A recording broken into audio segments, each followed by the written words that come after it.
감사라는 제목으로 하나님 말씀 함께 나누도록 하겠습니다.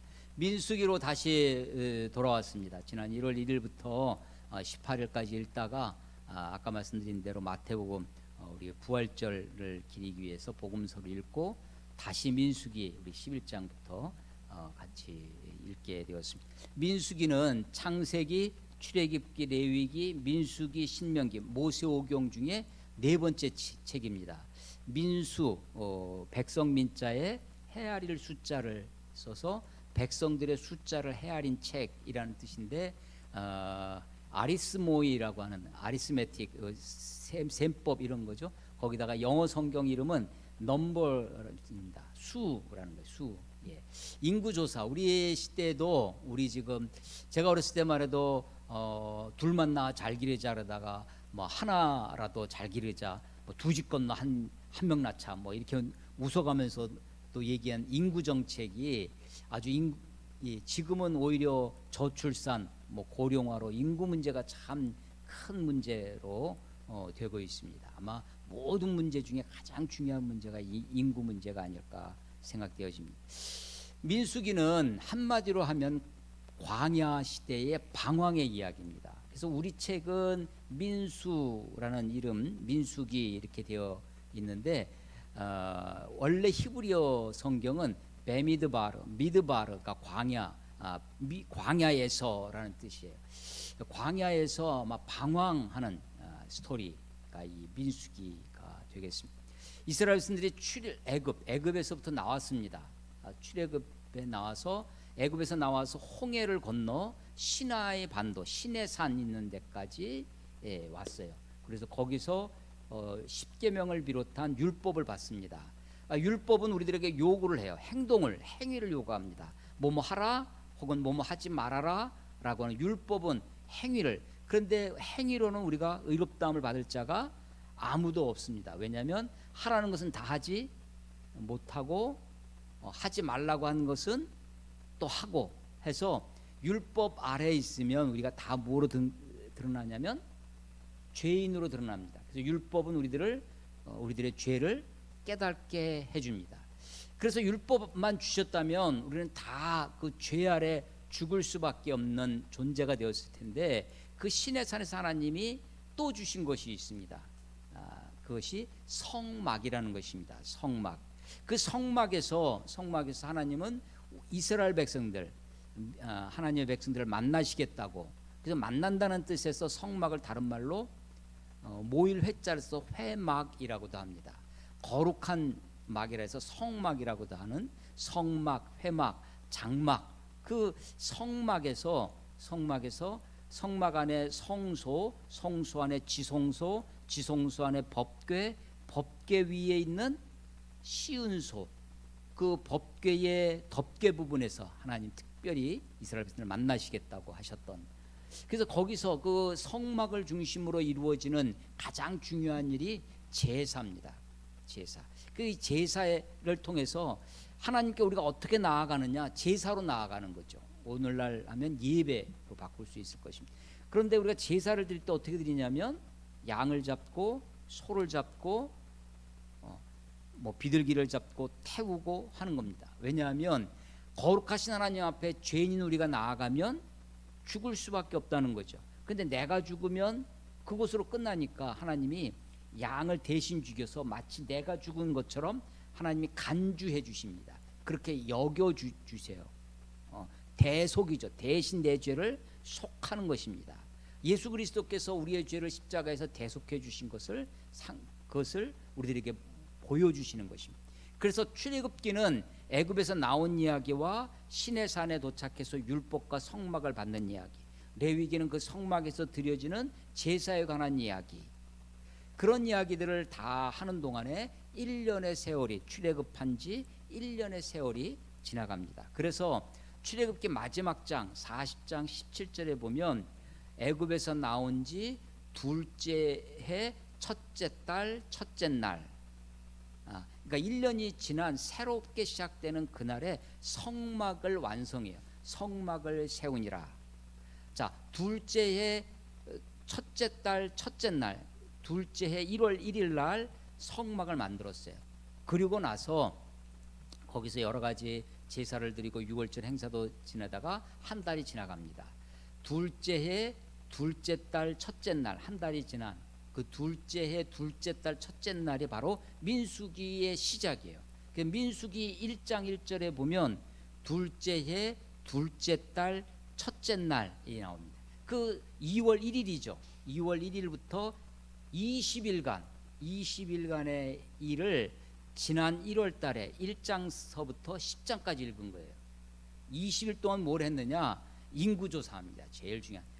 이제 광야를 행진해서 가나안으로 가야 되니까 그런데 그 가는 동안에 싸움에 나갈 만한 사람, 인구를 어린아이에서부터 이 총인구 조사를 한 것이 아니라 20세 이상 전쟁에 나갈 자를, 그것도 남자로 전쟁에 나갈 사람을 그걸 인구조사를 한 거예요. 그러니까 군인들 숫자를 헤아린 거죠. 20세 이상. 그것이 60만 3,530명이었습니다.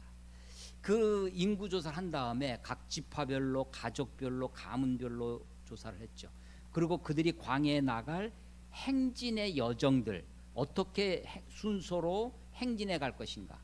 하나님의 법궤가 앞장서면 하나님을 바라다보고 따라가는 것입니다. 그리고 행진을 하다가 멈추면 거기서 다시 진영을 편성하고 거기서 수경을 하죠. 진을 편성합니다. 그때 법궤가 제일 가운데 있고 그 성소가 있는 거죠. 성막이 있고 성막 주위에 아론의 가족들이 있고 그리고 그 위에 12지파가 세 지파씩 사방 동서남북으로 12지파가 둘러서 진영을 편성합니다. 그러면 조감도, 새가 위에서 내려다보는 조감도, 요즘식으로 하면 드론샷이 되겠죠. 드론이 위에서 내려다보면 이스라엘 백성들이 12지파가 4지파씩 동서남북으로 진영을 편성하면 가운데 하나님이, 성소가, 성막이 있는 거죠. 그래서 우리 가운데 계신 하나님, 행진할 때는 앞서가시는 하나님. 그런데 이 행진할 때 어떻게 하느냐면 그 성막 위에 있던 구름이 떠오르면 짐을 싸는 거예요. 행진할 준비를 하다가 구름이 앞서가면 구름을 따라가는 것입니다. 구름이 멈추면 거기서 다시 진영을 편성하고 있고 구름이 떠오르면 그래서 이 이스라엘 백성들이 출발을 하는데 우리 민수기 11장이잖아요. 10장 11절 봐보세요. 10장 11절 둘째의 둘째 달 20날, 아까 1장 1절에 둘째의 둘째 달 첫째 날이었는데 20일이 지난 20일 동안 광야의 행진을 준비한 거예요. 그리고 둘째의 둘째 달 20날에 구름이 증거의 장막, 증거막, 그 줄여서 성막이죠. 그 증거의 성막에서 구름이 떠올랐어요. 그래서 드디어 행진이 시작됐습니다. 행진이 시작됐는데 10장 33절 그들이 여호와의 산에서 떠나, 여호와의 산 어느 산이겠어요? 예, 시내 산이죠. 그 시내 산에서 떠나 3일 길을 갈 때 이제 광야에서 3일을 왔어요. 3일 길을 갈 때 여호와의 언약궤가 그 3일 길을 앞서가며 그들의 쉴 곳을 찾았고 그들이 진영을 떠날 때 낮에는 여호와의 구름이 그 위에 덮였었더라. 그래서 구름을 따라 법궤를 따라 하나님의 인도, 하나님의 인도를 따라 법궤라고 하는 하나님의 말씀, 하나님의 임재를 따라 3일 길을 왔습니다. 그리고 다음에 있는 게 35절에 하나님의 궤가 떠날 때에 모세가 기도하는 거예요. 여호와여 일어나사 주의 대적들을 흩으시고 주를 미워하는 자가 주 앞에서 도망하게 하소서 하였고 하나님 언약궤가 쉴 때에는 말하되 여호와여 이스라엘의 종족에게로 돌아오소서 하였더라. 모세가 기도했다는 거예요. 자, 그러니까 지금 광야 여정을 출발을 하는데 구름의 인도를 받고 법궤를 따라가면서 모세가 기도하는 거예요. 하나님의 인도와 모세의 기도를 따라서 며칠을 왔어요? 광야 지금 출발해서 아까 33절에 3일 길을 왔습니다. 3일 길을 오는 사이에 이스라엘 백성들이 아무리 구름 기둥을 따라가고 법궤를 따라가도 걸음은 누가 걸어야 돼요? 내가 걷는 겁니다. 하나님이 마차를 준비해서 우리를 데려가시는 것이 아니고 구름에 태워서 양탄자의 알라딘의 마술램프나 양탄자로 우리를 나르시는 것이 아니라 이스라엘 백성들이 자기 짐 짊어지고 자기 꼬맹이 손 붙잡고 보따리 개나리 보찜 짊어지고 걷는 겁니다. 하루 걸으면 얼마나 걸을까요? 옛날 사람들은 우리보다 훨씬 잘 걸었을 겁니다. 오늘 우리 시대로 하면 군인들이 한 시간에 5km 걷는다 그러면 8시간 풀로 걸으면 5, 8이 40. 그래서 보통 하루길 우리 군인들은 아마 그거 쉽지 않거든요. 하루 8시간. 그래서 보통 하루길 한 30km 남짓 정도 우리가 생각합니다. 그럼 며칠 걸었어요? 3일 길을 걸었습니다. 그러면 대략 몇 킬로 왔어요? 한 100km 가까이 지금 온 겁니다. 그러니까 사실은 몸이 쉽지 않을 것입니다. 갈 때마다 우리가 얼마든지 이 편의점이 있어가지고 먹을 거 사 먹고 하는 것이 아니라 광야 길을 여러분 3일 하루 반나절 걸는 것도 사실은 쉬운 것이 아니었을 거예요. 근데 3일 길을 짐 짊어지고 애기들 거느리고 또 나이 드신 노모 붙들고 아마 그렇게 소 양이 있으면 그것도 끌고 그렇게 왔을 것입니다. 하나님의 인도 구름이 있었어요. 모세가 기도하는 거예요. 모세가 그런 기도 속에 있어도 여전히 걸음을 누가 걷는다고요? 내가 걷는 겁니다. 우리가 걷는 겁니다. 그러니까 사실은 그렇게 녹록한 길은 아니었을 것입니다. 그래서 11장에 넘어오는데 11장에 오자 1절에 여호와께서 들으시기에 백성이 악한 말로 원망하며 여호와께서 들으시고 진노하사 여호와의 불을 그들 중에 붙여서 진영 끝을 사르게 하시며 백성이 모세에게 부르짖음으로 모세가 여호와께 기도하니 불이 꺼졌더라. 요 1절 2절 이게 광야 여정의 패턴입니다. 그런데 하나님 어떤 분이시냐면 하나님이 그동안에는 출애굽기 레위기를 통해서 특히 레위기에서 하나님이 말씀하시매 여호와께서 가라사대 여호와께서 이르시되 하나님이 말씀하시는 분이었어요. 근데 여기 보니까 하나님 어떤 분이세요? 11장 1절에 여호와께서 들으시는 하나님이 들으십니다. 우리의 기도만 들으시는 것이 아니라 우리의 불평과 원망도 들으세요. 그래서 악한 말로 원망합니다. 그래서 하나님이 진노하세요. 하나님이 진노하셔서 불을 보내셨는데 불을 보내신데 어디가 사르냐면 어디가 탔냐면 진영의 끝이 타는 거예요. 그러니까 사실은 하나님이 이것은요 하나님이 무엇을 하시는 거냐면 경고하시는 것입니다. 하나님이 지금 이스라엘 백성들을 심판하시려고 진영 한가운데 불덩어리를 떨어뜨리시는 것이 아니라 진영 끝을 너희가 이렇게 원망하면 사는 것이 아니다라는 것을 경고를 하시는 거죠. 그래서 그러니까 백성들이 부르짖어요. 그 부르짖음을 듣고 모세가 기도합니다. 백성들이 부르짖으면 모세가 기도하고 하나님이 그 기도를 들으시사 이스라엘 백성들을 구원해 주시는 이게 패턴이에요. 이것이 이제 광야 민수기 전체의 이야기입니다. 근데 그 중에 이스라엘 백성들이 부르짖음, 모세의 중보기도 이런 패턴들이 온전하지 못할 때 그들의 심판이 이제 진영 끝만 사라는 것이 아니라 그들 가운데 불덩어리가 떨어지듯 그들의 하나님의 심판이 임하는 것이죠. 오늘 4절부터 읽었는데요. 4절에 보면 그들 중에 섞여 사는 다른 인종들이 탐욕을 품었다고 합니다. 출애굽은 이스라엘 백성들만 한 것이 아니었습니다. 출애굽은 애굽에서 나오는 것은 이스라엘 백성들 히브리인들뿐만 아니라 출애굽기 12장의 6월절의 그 밤을 지나면서 나올 때 허다한 수많은 잡족이 사람을 보고 잡족 그러니까 좀 그런데 성경에 출애굽기 12장 37절에 보면 수많은 잡족이 이렇게 애굽에서 나옵니다.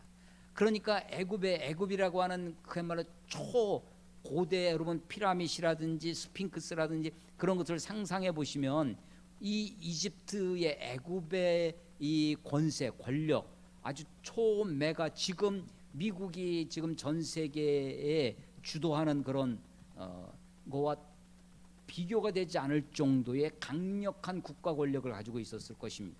그러니까 그 당시에 노예가 히브리인들만 있는 것이 아니라 여러 인종이 있었을 거예요. 애굽에서 나올 때 히브리인들에게 묻어서 함께 나온 사람들 수다한 잡족이 있었습니다. 민수기 11장 4절 오늘에 섞여 사는 다른 인종들이 무엇을 품어요? 탐욕을 품었답니다. 탐욕을 품었더니 이스라엘 자손도 다시 울며 이스라엘 자손들에게 그 탐욕이 그것이 전염되는 겁니다. 이 영향력이 그래서 마치 삼투압 현상처럼 혹시 우리 바이러스가 우리가 되듯이 탐욕은 우리 인간이 가지고 있는 근본적인 탐심, 탐욕, 욕심이 우리 안에 있죠. 그런데 그것을 우리가 여러 가지 형태로 도덕이나 율법이나 혹은 윤리나 양심이나 혹은 이웃을 배려하는 마음들로 그 탐심이 발현되지 않도록 우리가 서로를 통제하고 그래서 우리가 그런 것이 없으면 만인의 투쟁 같은 세상이 되어버릴 것입니다. 그래서 서로 약육강식의 그런 시대가 되면 정말 비참하고 지옥이 따로 없겠죠. 아수라장이 따로 없을 것입니다. 그런데 이 탐욕이 이스라엘 백성들이 광야에서 애굽에서 나와서 시내산에 도착했을 때가 한 2달 정도 됐습니다. 그러고 나서 거기서 율법도 받고 성막도 받고 성막도 실제로 만들기도 하고 또 거기서 금송아지 만들어 가지고 출애굽기 32장 이야기거든요. 금송아지 우상숭배 만들어서 그때 하나님께 징계도 받고 막 그러면서 1년이 지나가는 거예요.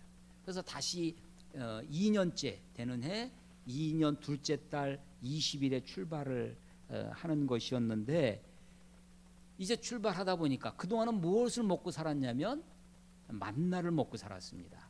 만나도 애굽에서 나온 지 출애굽기 16장에 보면요. 애굽에서 나온 지 둘째 달 15일. 둘째 달 15일이니까 첫째 달 30일, 둘째 달 15일. 그러니까 약 45일 정도 지났을 때 하나님 출애굽기 16장 3절에 보면 우리가 애굽 땅에서 고기 가마 곁에 앉아 있던 때와 떡을 배불리 먹었을 때 여호와의 손에 죽었더라면 좋았을 것을 이 광야에 나와서 먹을 것이 없다고 원망하는 거예요. 그러니까 45일쯤 되니까 애굽에서 나온 지 45일쯤 되니까 애굽에서 나올 때 갖고 나온 게 있어요. 그 먹을 것이 다 떨어진 거죠. 그래서 지금 이 먹을 것 가지고 원망을 하는 것인데 그때부터 애굽에서 나온 지 45일부터 만나를 허락하셔서 1년 정도 지났어요. 1년 지난 둘째의 둘째 달 20일이니까 근 1년이 지난 거죠. 1년이 지난 이 시점에서 또 원망을 하는 것입니다. 탐욕을 품음에 탐욕이 이스라엘 백성들에게도 전염이 되고 그들을 자극해서 울며 누가 우리에게 고기를 주어 먹게 하랴. 이게요 의문사가 누구입니다.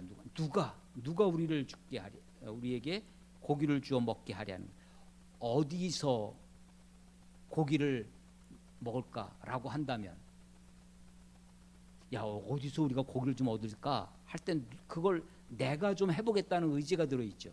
근데 누가 하는 것은 자기는 빠지고 남에게 하는 거죠.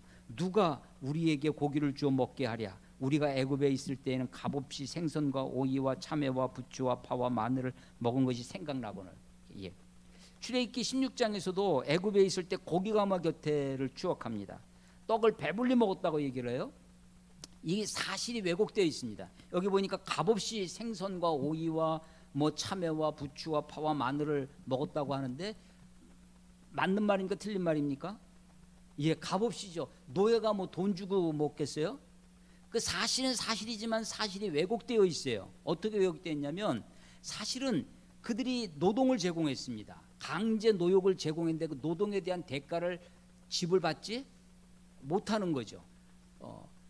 그러면서 먹을 거를 그냥 그 주인이 압제자가 공짜로 돈 안 내고 먹게 하는 것입니다. 사실인 듯 하지만 사실이 왜곡되어 있어요. 사실만 왜곡되는 것이 아니라 기억도 왜곡됩니다. 생각나는데 뭐만 생각나냐면 생선, 오이, 참외, 부추, 파, 마늘 먹는 것만 생각나지 압제자의 채찍이 생각나지 않는 거예요. 그 노역을, 강제 노역을 감독하는 감독자들의 그 눈빛을 기억하지 못하는 것입니다. 그래서 이게 소위 요즘으로 하면 편향증이죠. 자기가 듣고 싶은 것만 듣고 보고 싶은 것만 보려고 하는 편향적인 그런 것이 드러나요. 사실 왜곡됩니다. 기억도 왜곡돼요. 그래서 판단도 왜곡됩니다. 그러면서 하는 얘기가 16절에 보면 이제는 우리의 기력이 다하여 이 만나 외에는 보이는 것이 아무것도 없도다. 이 만나 외에는 보이는 것이 아무것도 없도다. 이 말이 맞습니까? 틀립니까? 이것도요 맞는 말이죠. 광야에서 먹을 것이 아무것도 없고 만나 그런데 만나 외에는 아무것도 없어요. 근데 아무것도 없는데 만나만 있네. 이 만나가 있네. 그래서 이들은요 없는 것을 보고 있어요.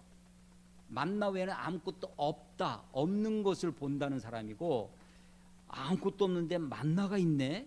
있는 걸 보는 신앙, 있는 것을 보는 게 그게 맞는 거죠. 없는 것을 보는 것이 아니라. 그래서 이 민수기에 계속해서 불평의 대목들을 보시면 모두 없고 모두 없고 모두 없고 모두 없고 모두 없도다, 없다라는 것을 그것이 계속 반복되어집니다. 그래서 사실이 왜곡되고요, 그리고 기억이 왜곡되고 판단이 왜곡됩니다. 뿐만 아니라 감각도 왜곡이 돼요. 8절에 보면요, 백성이 두루 다니며 그것을 거두어 맷돌에 갈기도 하며 절구에 찢기도 하고 가마에 삶기도 하여 과자를 만들었으니 그 맛이 기름 섞은 과자 맛 같았더라. 이 만나입니다. 만나가 1년 전에 처음 만나 이슬과 함께 내렸던 그 만나를 볼 때 이게 처음 보는 거예요. 난생 처음 맨메이드가 하나님이 만드신 거예요. 하나님으로부터 온 그 만나입니다. 하늘의 이 만나를 보고 처음 이게 도대체 이게 뭐야? 이게 이름이 됐다는 거예요. What is this? 이게 만후, 히브리어의 만후라는 만나라는 뜻이 이게 뭐야라는 것입니다. 이게 뭐? 이게 뭐야? 감탄입니다. 이게 뭐? 그래서 출애굽기 16장에 보면 꿀 섞은 과자 맛 같았더라 그렇게 됩니다. 꿀 섞은 과자 맛 같았던 만나가 1년이 지났어요. 지금은 무슨 맛으로 변했어요? 기름 섞은 과자 맛이 됩니다. 그동안에 여러 방법은 개선됐어요. 맷돌에 갈기도 하고 절구에 찢기도 하고 또 가마에 삶기도 하면서 온갖 방법으로 만나를 해 먹으면서도 기름 섞은 과자 맛이 됩니다. 그래서 감각이 왜곡됩니다. 여러분, 우리가 어떤 외부로부터 지식을 정보를 받아들이는 촉각, 미각, 후각, 청각, 이런 오감, 이 오감의 감각을 의지하고 믿고 사는 것이 아니라 사실은 그 감각은 언제든지 왜곡될 수 있습니다. 내가 보고 있는 색이 진짜 그 색인지 우리가 알 수 없는 거죠. 그래서 이 지금 사실이 왜곡되고 기억이 왜곡되고 판단이 왜곡되고 감각이 왜곡되어져요. 그래서 기름 섞은 과자 맛 같더라라는 미각이 달라졌어요. 그러다가 이제 속으로 들어가 우리의 감정까지 왜곡됩니다. 그래서 이들이요 10절에 보면 백성의 온 종족들이 각기 자기 장막문에서 우는 것을 모세가 들으니. 장막문 어디서 울어요? 장막문에서. 아니 우리 처지가 너무 딱하다, 막 사흘기나 걸으면서 너무 힘들다, 장막 안에 들어가서 조용히 우는 것이 아니라 장막 앞 문에서 우는 것은 지금 뭐하고 있는 거냐면 이스라엘 백성들이 시위하는 겁니다. 시위하는 거예요.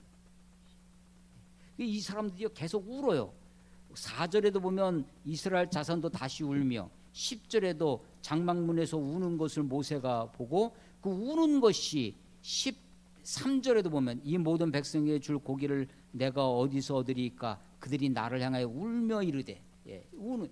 그래서 이 감정도 왜곡되어집니다. 이스라엘 백성들이 이렇게 하는 사이에 모세가 하나님께 기도하는데 10절 보시면요, 백성의 온 종족들이 각기 자기 장막문에서 우는 것을 모세가 들으니라. 이러므로 여호와의 진노가 심히 크고 모세도 기뻐하지 않아. 모세가 기뻐하지 않았는데 그것을 가지고 모세가 기도하는 게 11절부터 15절까지입니다. 긴 내용이죠. 11에서 15절이 다 모세의 기도입니다.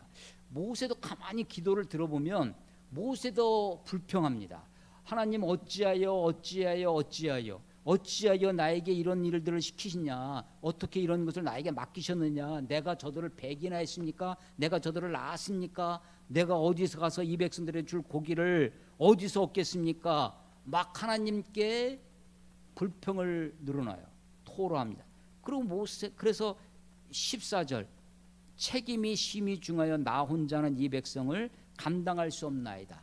이게 자기 혼자 정말 지도자의 외로움, 지도자의 고도, 자기 혼자 사면초가처럼 몰린 그것을 지금 장막에서, 이스라엘 온 그 장막에서 사람들이 나와서 막 울면서 울부짖고 있는 그 장면을 보면서 자기 혼자라고 얘기를 하죠. 그러면서 정작 이 모세의 기도는 뭐냐? 15절에 있습니다. 주께서 내게 이같이 행하실진대 구하옵나니, 기도한다는 거예요. 구하옵나니 내게 은혜를 베푸사. 어떻게 해요? 즉시 나를 죽여달라고 하는 겁니다. 죽여달라. 내가 고난당함을 내가 보지 않게 하옵소서. 여기까지가 15절까지가 이스라엘 백성들의 불평, 모세의 불평. 근데 모세의 불평은 기도로 나아가고 있고 이스라엘 백성들의 불평은 울부짖음으로 나아가고 있어요. 장막 앞에서. 이것을 보시고 16절 여호와께서 모세에게, 그리고 18절 또 백성에게, 하나님께서 모세에게 이르시고 백성들에게 이르시는 장면이 이제 뒷부분의 이야기입니다. 모세에게는 16절 여호와께서 모세에게 이르시되 이스라엘 노인 중에 내가 알기로 백성의 장로와 지도자가 될 만한 자 70명을 모아 내게 데리고 와. 이게 70명, 장로 70명이 되는 겁니다. 그들에게 17절 내가 강림하여 거기서 너와 말하고 내게 임한 영을 그들에게, 그 70명에게 임하게 하겠다라는 겁니다. 자, 하나님이 모세에게 지금 70명을 데리고 와라. 그 70명에게 내가 너에게 임했던 그 영을 그 70명에게도 임하게 하겠다라고 하는 거예요. 이것은 무엇에 대한 응답입니까? 나 혼자만 있다 하는 것에 대한 하나님의 응답이 지금 70명을 세우는 거예요. 그런데 이거는 나 혼자만 있다, 이것은 모세가 자기의 처지를 토로한 것이고, 모세의 기도는 뭐예요? 그것도 즉시 나를 자기를 죽여달라는 거예요. 정작 기도는 하나님 날 죽여주세요. 그래, 네가 그렇게 기도했으니 내가 들어주면 하고 그 자리에서 모세를 죽였다면 이후에 역사가 없었겠죠. 근데 하나님이 모세의 기도를 응답하지 않으셨어요. 못 들은 척 하셨어요. 거기에 대해서 야, 너 어떻게 그렇게 구할 수 있냐 하면서 거기다가 하나님 뭐라고 토를 다지 않으셨어요. 아무 소리 말씀이 없으셨습니다. 다만 그가 원하는 것, 그게 그 기도의 근원이 뭐였냐면 내가 책임이 너무 막중하다. 이 중압감, 내 혼자 있습니다. 그래서 그 문제를 해결해 주시려고 하는 것이 뭐였냐면 70명의 장로를 세우는 것입니다. 그리고 그 장로들에게 하나님의 영을, 모세 너에게 임했던 그 영을 그들에게도 준다. 그들에게도 임하게 하시는데 그들에게 임하는 하나님의 영이 임했다고 하는 증거를 보여주시는 것이 그 뒷부분 24절 이후에 나와 있는 그들이 예언을 하는 것입니다. 그 70명이 그 예언을 하는데 25절에 보면 여호와께서 구름 가운데 강림하사 모세에게 말씀하셔 그에게 임한 영을 70 장로에게도 임하게 하시니 영이 임하신 때에 그들이 예언을 하다가 다시는 하지 아니하였더라. 그러니까 예언을 어떻게 했냐면 일시적으로 한 겁니다.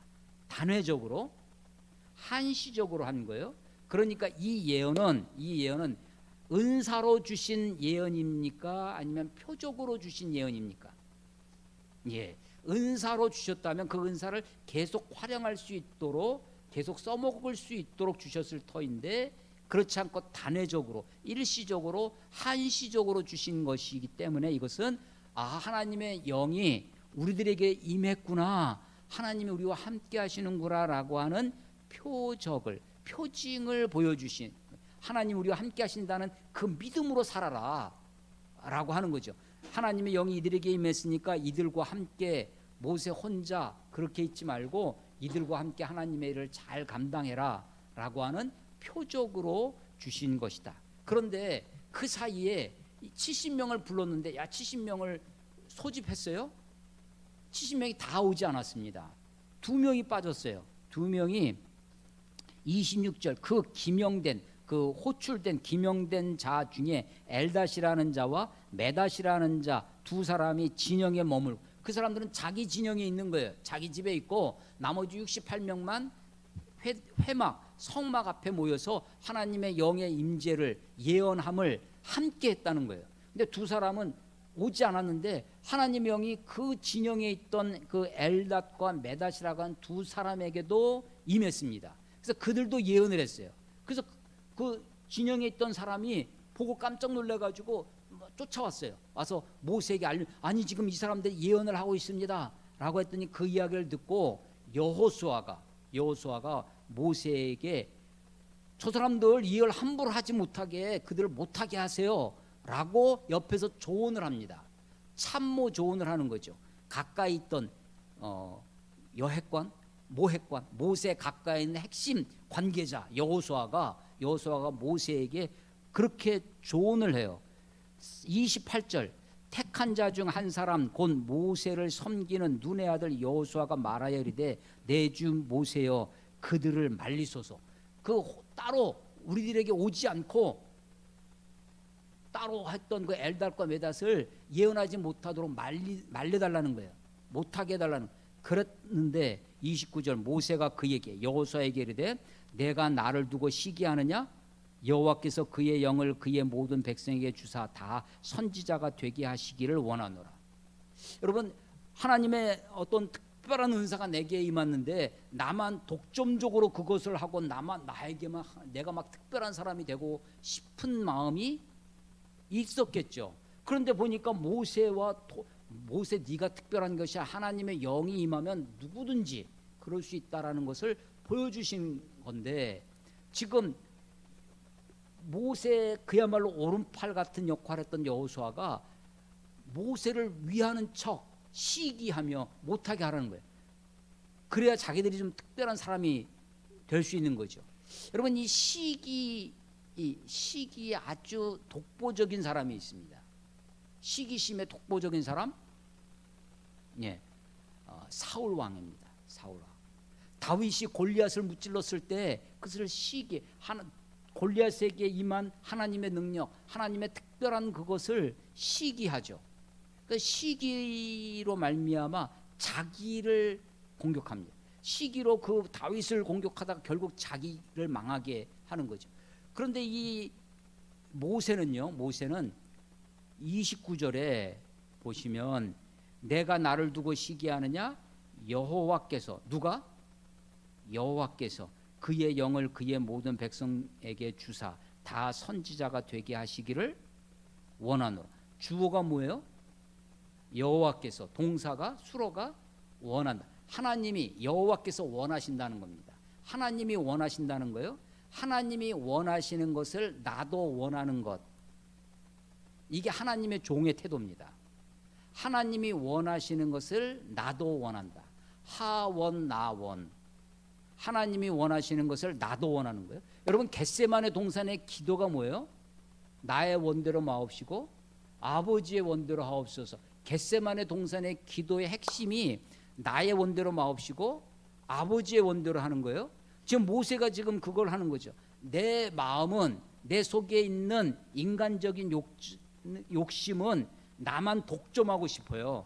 내가 특별한 사람이 돼서 나만 돋보이고 싶어요. 내가 돋보이는 방법 중에 하나가 남들을 깎아내리는 거죠. 남들이 올라오지 못하도록 자르는 것입니다. 그래서 우리가 비판하는 것 중에, 남들을 비판하는 마음 중에 내가 나 스스로를, 나를 높이는 방법은 좀 저급해 보여요. 그러니까 방법이면 나는 그대로 두고 남을 낮추는 거죠. 남을 깎는 거예요. 그게 비판의 마음입니다. 그런데 지금 이 모세가 하나님이 원하신다. 하나님은 모든 사람이 나처럼 선지자, 모든 백성이 다 선지자 되기를 원하노라. 하나님이 원하. 여러분 우리가 주님의 시선을 따라간다는 것, 주님의 시선을 바라본다는 것이 무엇이냐면, 우리가 주님을 바라다보는 것도 중요하지만 더 중요한 것이 주님이 보는 것을 나도 같이 보는 것이 중요합니다. 주님의 시선을 따라간다고 하는 것이, 그래서 주님이 뭘 보냐면 고아와 과부를 보시는 거예요. 주님이 연약한 자들을, 우리 중에 있는 소자를 보시는 거예요. 그래서 그 소자에게 마음을 두는 것, 소자를, 그러니까 주님이 보시는 것을 같이 보는 것, 주님을 보는 것보다 더 중요한 것, 주님이 보시는 것을 같이 보는 것이, 그 주님이 보시는 것을 같이 본다고 하는 모세의 버전이 뭐냐면 하원 나원이라는 거예요. 하나님이 원하시니까 나도 원한다. 하나님 여호와께서 원한다는 거예요. 내 원이 아니라 나의 원대로 마옵시고, 하나님, 이게 이 70인 그 모세의 정작 기도는 즉시 나를 죽여달라는 것이었습니다. 근데 하나님은 그 기도는 들은 채도 안 하셨어요. 거기에 대해서는 아무 말씀이 없어요. 하나님이 내 기도에 응답 안 하시는 것처럼 보이는 것이 은혜일 수 있습니다. 내가 구하는 대로 하나님이 주시는 것이, 그것이 좋을 것 같지만 하나님은 우리가 구하는 대로 주시는 분이 아니십니다. 하나님은요, 하나님의 뜻대로 우리에게 응답하세요. 하나님은 예스로도 응답하시고 노로도 응답하시고 기다려라, 웨이트로 응답하실 수 있는 분이십니다. 모세의 기도, 모세는요 불평을 뭐로 가지고 갔냐면 기도로 나아갑니다. 기도로. 어찌하여 이걸 누구한테 하는 거냐면 하나님께 하는 거예요. 근데 백성들은 지금 뭐 어떻게 하고 있냐면 장막문에서 울면서 지금 하나님이 주신 은혜의 산물이 뭐였냐면 만나죠. 그 만나를 기름 섞은 과자맛 같다고 그렇게 평가절하하고 있어요. 아니 그건 그들에게 있어서 사실이었을런지 몰라요. 그들의 감각이 달라졌기 때문에. 그런데 이 민수기 21장에 가면요, 저 뒤에 가면 이 그 만나에 대해서 또 불평합니다. 뭐라고 불평하냐면 이 하찮은 음식밖에 없다고 얘기를 합니다. 하찮. 그래서 꿀 섞은 과자 맛이 기름 섞은 과자 맛이 되고 하찮은 음식으로 그렇게 전락이 되는 거죠. 하나님의 은혜가. 그래서 처음에는 감격해서 야 이게 뭐야 하던, 야 만나 이게 뭐야 하다가 이게 뭐야 라고 하는 삶으로 바뀌는 것이죠. 그런데 이제 이스라엘 백성들에게도 하나님 말씀하세요. 18절에 또 백성에게 이르기를 너희 몸을 거룩히 하여 내일 고기 먹기를 기다리라. 너희가 울며 이르기를 누가 우리에게 고기를 주어 먹게 하랴. 애굽에 있을 때가 우리에게 좋았다 하는 말이. 애굽에 있을 때가 좋았는데 그런 말 한다는 거예요. 20절 보시면 20절 끝에 우리가 어째 애굽에서 나왔던가 함이라. 후회하고 있죠. 왜 우리가 애굽에서 나왔던가 하는 거예요. 이 백성들에게 고기 없다고, 이 만나밖에 없다고, 만나 외에는 아무것도 보이지 않는다고 누가 우리에게 고기를 주어 먹게 하랴 했던 그들의 소원을 하나님이 응답하셔서 고기를 주시겠다는 거예요. 고기를 주시는데 어떻게 주시느냐. 19절 하루나 이틀이나 닷새나 열흘이나 20날만 먹을 뿐 아니라 냄새도 싫어하기까지 한 달 동안 먹게 하시겠다. 하나님이 굉장히 신경질적으로 반응하십니다. 그냥 야 너희들 얘네들 말이야 한 달 동안 그냥 질리도록 먹게, 이게 하루 이틀 닷새 열흘 20일 아니 한 달 내내 냄새도 싫어하기까지. 그래서 이 본문이 굉장히 감각적이에요. 맛, 이 기름 섞은 과자 맛이라고 하는 미각, 그다음에 냄새도 싫어하는 후각, 하나님의 말씀 울면서 하는 청각, 보이는 것이 아무것도 없다고 하는 시각, 온 것이 아주 동원되어 있습니다. 한 달 동안 먹게 하고, 그 하나님의 응답이었는데 실제로 31절에 보면요, 바람이 여호와께로에게서 나와 바람이 여호와께서부터 출발합니다. 그 바람이 바다에서부터 메추라기를 몰고 왔습니다. 진영 곁 이쪽 저쪽 곧 진영 사방에 메추라기가 떨어집니다. 각기 하루길 되는 지면 땅 위에 하루길이 어느 정도 된다고요? 대략 30km 30km 정도의 그 길에 하루길 정도의 메추라기가 내리는 거예요. 메추라기가 떨어지는데 그러니까 쌓여요. 어느 정도 쌓였어요? 2규빗. 한 규빗은 약 45cm입니다. 물론 저처럼 숏파리와 롱파리는 다르겠지만 평균 45cm 정도 잡으면 2규빗이면 90cm 정도로 메추라기가 막 쌓이는 거예요. 그래서 그걸 걷어옵니다. 어떻게 걷어오면 욕심껏 양껏 걷어오는 거예요. 그래서 백성이 32절 백성이 일어나 그날 종일종이야. 그날 하루 종일 밤새도록 종일종이에요. 둘째 날은 그 이튿날은 종일토록 밤은 안 갔어요. 그러니까 하루 종일종이야. 밤새도록 그 다음 날 하루 종일 그것을 메추라기를 30km의 2규빗 정도로 막 내린 그 메추라기를 걷어왔더니 어느 정도의 양이 됐어요? 적게 모은 자도 10호멜. 10호멜이라고 하는 것은 호멜은 10에바가 있으면 1호멜인데요. 이 한 호멜이 약 22리터 정도 된다고 합니다. 22리터. 여러분 2리터 그 물병 큰 게 2리터짜리잖아요. 그게 11개 있어야 한 호멜이에요. 그래서 10호멜은 2200리터. 2리터짜리 그 물병이 1000개 있는 거예요. 1100개 있어야 이게 10호멜이에요. 적게 거둔 자도 그만큼을 그 메추라기를 갖다가 놓으면 냉장고가 있어요. 그거 다 어떻게 되겠어요? 썩어 문드러지. 그게 아마 고기 썩은 무덤이 됐을 것입니다. 그래서 기브롯 핫다와와 탐욕의 무덤이란 뜻. 그 곳이 욕심을 낸 백성들이 거기 그래서 이들이요 먹을 것 필요한 것을 거둬온 것이 아니라 내 욕심껏 탐욕. 그래서 이 탐욕에 완전히 무덤을 만들어 버리는 꼴이 되는 것이죠. 그래서 그것을요 33절에 보면 그 고기를 씹는데 이 사이에 씹히기도 전에 하나님의 재앙이 시작되는 거예요. 하루 이틀 닷새 열흘 20일 아니 한 달 동안 냄새조차 싫을 정도로 내가 먹게 하시겠다고 했는데 하나님이 주셨는데 그것을 그냥 욕심껏 갖다가 쌓아놓고서는 이 고기가 잎에 씹히기도 전에 하나님의 징계가. 그래서요 탐욕은요 욕심은 자기 것으로 누릴 수가 없습니다. 탐욕은요 고기를 씹어서 내 안에 채울 수가 없고 고기 무덤에 내가 들어가 버려요. 무덤이 돼 버리는 거죠.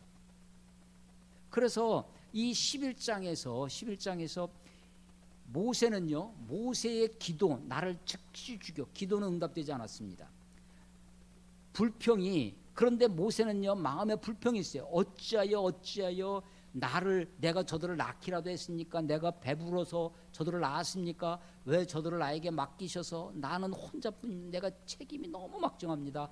그 얘기를 누구한테 하느냐면 하나님께요. 하나님께 나와서 불평을 하고 그것이 기도로 이어집니다. 그런데 이스라엘 백성들은 불평이 있어요. 그 불평을 어떻게 하느냐? 자기들끼리 울부짖고 장막 앞에서 시위하듯 이야기합니다. 그리고 이들은요 그 불평을 가지고 하나님께 나오지 않고 불평을 가지고 과거로 회개합니다. 그래서 후회해요. 애굽에 있었으면 좋았을 것을 우리가 어찌하다가 그 애굽에서 나와서 된. 과거로 돌아갑니다. 과거로. 후회와 원망으로 머물러요. 근데 모세는요 그 불평을 가지고 하나님께 비록 하나님께 불평하고 하나님께 토로하더라도 하나님 앞으로 나와서 하나님께 이야기합니다. 하나님이 우리가 알라딘의 마술램프의 지니처럼 내가 원하는 대로 응답하시는 분이 아니십니다. 내가 구하는 대로 응답하시는 분이 아니시고 하나님은 지혜로우신 분이셔서 하나님이 우리들에게 꼭 필요한 것을 우리에게 좋은 것으로 줄 줄로 믿습니다. 하나님은 우리가 구하는 대로, 모세가 기도한 대로 응답하지 아니하시고 하나님의 원대로, 하나님의 뜻대로 저들에게 응답하셔서 모세에게는 70장로를 세워주시고 그 하나님이 세우셨다라고 하는 표적으로 그들에게 일시적이지만 단회적이지만 예언할 수, 만약에 그들이 계속해서 예언했다라면 한다면 또 그들 가운데 분란이 일어났을 터인데 하나님이 표적으로서 충분하다. 모세를 중심으로 모세의 리더십을 세우고 모세를 따라서 가기를 하나님이 원하시는 모습을 보게 됩니다. 백성들이 고기를 먹고 싶다고 했는데, 그래서 우리가 기도할 때 만나와 메추라기로 우리가 습관적으로 그렇게 기도하지만 사실은 메추라기는 이스라엘 백성들의 탐욕의 결과로 하나님이 진노로 베푸신 것이 메추라기였다라는 것을 우리가 기억하게 되어집니다. 하나님이 우리 지난번에 우리 고난주간 기도회 때도 우리 이현희 목사님께서 전해주신 말씀 중에 시편 106편 15절 말씀이 있었어요. 시편 106편 15절에 보면 그러므로 여호와께서는 그들이 요구한 것을 그들에게 주셨을지라도 그들의 영혼을 쇠약하게 하셨도다. 그들이 요구하는 것을 주셨는데 요구하는 것을 주셨을지라도 그들의 영혼을 쇠약하게 하셨다라는 거예요. 그러니까 내가 무엇을 구하는데 하나님이 주신다고 그것이 다 축복은 아니다라는 거예요. 그래서 우리가 하나님의 축복을 기다려야지, 우리가 하나님께서 억지로 무엇을 빼앗아 목숨 걸고 기도해서 하나님께 그냥 매달려서 그렇게 해서 하나님께서 무엇을 쟁취해야만 되는 것이 아니다라는 것입니다. 자, 비록 우리의 삶은 만족스럽지 않을 수 있습니다. 비록 우리의 삶은 여전히 내가 개나리 보찜 짊어지고 애기들 손 붙잡고 터벅터벅 하루길 구름 따라 하나님의 인도라고 하는데도 불구하고 구름을 따라감에도 불구하고 여전히 걸음은 그 먼지 나는 광야를 내가 걸어야, 내가 땀 흘려야, 내가 수고해야 할 그런 삶의 연속일 수 있는 거죠. 그래서 삶이 비록 만족하지 못하다 할지라도 삶을 수긍하는 것. 수긍이라는 말은 숫자는 머리 숫자입니다. 긍은 옳게 여길 긍자예요. 긍정한다 할 때 수긍. 삶을 수긍하는 것. 하나님이 허락하신 삶을 내가 받아들이는 것입니다. 삶을 믿음은요, 내가 무엇을 쟁취하고 정복하고 성공하기 위해서 고지에 오르는 것이 아니라 하나님이 내게 허락하신 삶을 사는 것. 우리가 지금 우리 가운데 섞여 사는 무리가 있습니다. 섞여 사는 무리가 우리는 지금 어디에 섞여 사냐면 자본주의 세상에 살아요. 그래서 자본을 추구하는 그런 삶의 그런 것에 있어요. 그래서 우리는 거기에 영향을 받습니다. 그래서 저들 가운데 섞여 사는 무리가 탐욕을 품에 이스라엘 자손도 다시 울며 그렇게 하나님께 나아갔던 것처럼 우리가 세상으로부터 영향을 받아요. 그래서 이 만족하지 못합니다. 여러분, 만족은요, 족은 뭐예요? 만족은 발만 차도 만족입니다. 발 차는 거는 만족을 몰라요. 만족은 모르게 돼 있어요. 그래서 만족하지 않더라도 수긍해야 됩니다. 삶을, 하나님 허락하신 삶을 수긍하는. 왜 70명을 불렀으면 70명이 다 와야 되는데 2명이, 근데 그 2명이 예언을 안 했으면 괜찮은데 그 2명도 예언을 해요. 근데 그것을 하나님이 하시는 일, 하나님이 주시는 것, 하나님이 만나만 주시는 거예요. 그것도 일용할 양식으로 매일매일 거두어서 좀 쌓아놓고 먹고 살 만나를 주시는 것이 아니라 일용할 양식을 주시는, 하나님이 하시는 일을 받아들이는 것, 하나님이 하시는 일을 수긍하는 것, 이게 믿음이라고 생각합니다. 하나님이 하시는 일을 인정해야 됩니다. 인정. 여러분, 인정하다 할 때 인자가 말씀 언변에다 참을 인자를 쓰면 그게 인자예요. 인정하다, 시인하다 할 때 그 인자는요. 그래서 만족은 다리, 발이 차는 것이고, 수긍은 머리를 끄덕거리는 것이고, 수긍입니다. 수긍이고, 인정은 말로 하는 거예요. 어쩌면 모세가 회막으로 내가 소집 집합했는데 오지도 않았어요. 이것들이 오지도 않아? 하고 화도 날 텐데. 근데 거기서 또 예언도 해? 여호수아의 말이 솔깃하게 들을 수도 있는데 하나님이 하시는 일을 수긍하고 하나님이 하시는 일을 인정하는 거예요. 인정하는 거예요. 자, 오늘 설교의 제목이 뭐냐면 일상에 감사합니다. 일상. 그 일상이 뭐냐? 하나님 허락하시는 삶이에요. 하나님이 허락하시는 삶, 그 일상에 감사를 드려야 되는데 일상의 감사의 내용이 뭐냐? 하나님이 하시는 일을 수긍하는 겁니다. 하나님이 하시는 일을 인정하는 거예요. 그래서 하나님이 원하시는 것을 나도 원하는 그 마음으로 하나님이 하시는 일을 수긍하고 하나님이 하시는 일을 인정해요. 하나님이 원하시는 것을 나도 원한다. 네 글자로 뭐라고요? 예, 하원나원입니다. 하원나원. 하나님이 원하시는 것을 나도 원한다. 이게 그걸 모세가 말했어요. 인정했어요. 하나님이 이렇게 원하신다. 그래서 나도 원한다는 말은 가로에 있는 거예요. 하나님이 원하신다라는 말로써 그것을 인정함으로써 여호수아의 조언, 여호수아의 충고를 그것을 잠재우는 거죠. 그래서 하원 나원, 하나님이 원하시니 나도 원한다. 하나님이 하시는 일을 수긍하고 하나님이 하시는 일을 인정하는 삶, 이것이 일상의 삶으로 나타날 때 비로소 감사가 되는 거예요. 하나님 일상을 만나를요 40년 동안 광야에서 먹습니다. 지금 이 대목도 첫 만나가 내릴 때부터 약 1년이 지난 거예요. 1년 동안 그들이 맷돌에 갈아 먹기도 하고 절구에 찧어 먹기도 하고 삶아 먹기도 하는, 가마에 삶아 먹기도 하는 다양한 방법은 얼마든지 용인되어집니다. 그것이 문제가 아니에요. 내게 허락해 주시는 것을 가지고 내가 그것을 감사함으로 최선을 다해서 살아가는. 그래서 불평을 가지고 후회와 원망으로 뒷걸음치지 아니하고 하나님, 비록 불만이 있더라도 하나님께 나아가 기도로 하나님께 나아갈 때 하나님이 우리에게 필요한 곳으로, 우리에게 가장 좋은 곳으로 채우시고 인도하시리라 믿습니다. 일상의 감사가 넘쳐나는 저와 여러분이 되시기를 주의 이름으로 축원합니다. 기도하겠습니다. 하나님 아버지, 은혜를 감사합니다.